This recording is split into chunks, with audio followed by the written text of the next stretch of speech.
Asia কাপের super ফোরে বাংলাদেশ যাবে কিনা সেটি যখন সময়ের অপেক্ষায় তার আগেই যেন এশিয়া কাপের সেরাদের বাজিমাতাই করেছেন লিটন মুস্তাফিজরা। ব্যাটে বলে দারুণ যখন পারফরমেন্সটাও দেখিয়েছেন সেটিরই যেন ছন্দটাও খুঁজে পেয়েছেন সেরা 15 একাদশে, যেখানেই রয়েছে বাংলাদেশের একাধিক ক্রিকেটার।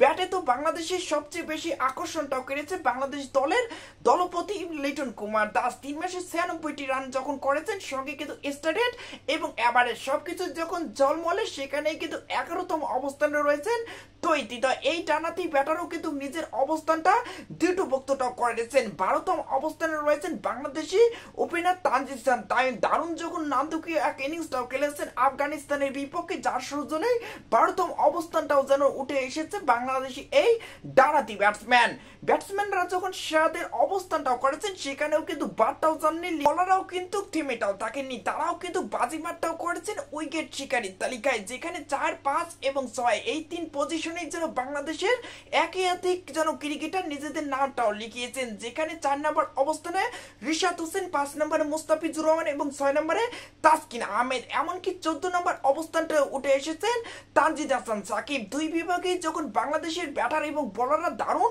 ছন্দটাও দেখিয়েছেন। শ্রীলঙ্কার বিপক্ষে ম্যাচটা যেহেতু বাংলাদেশ শেষ ম্যাচ হেরে টানা বসত এবং সুপার ফোর যেন নিশ্চিতটা এরই মধ্যে করতেটাও পারতো, তাহলে কিন্তু এবারের এশিয়া কাপটা বাংলাদেশের যে কোনো কিন্তু ক্রিকেটার কিন্তু টুর্নামেন্টের সেরা একটা অবস্থাটা নিতেটাও পারতেন। তবে সংশয়টার সঙ্গে এখনো যখন অবস্থাটা রয়েছে যে এই সুপার ফোরে যাওয়ার, তবে সেটি এখন দেখার বিষয় বাংলাদেশ ক্রিকেট দল জিতে এটা পারবে।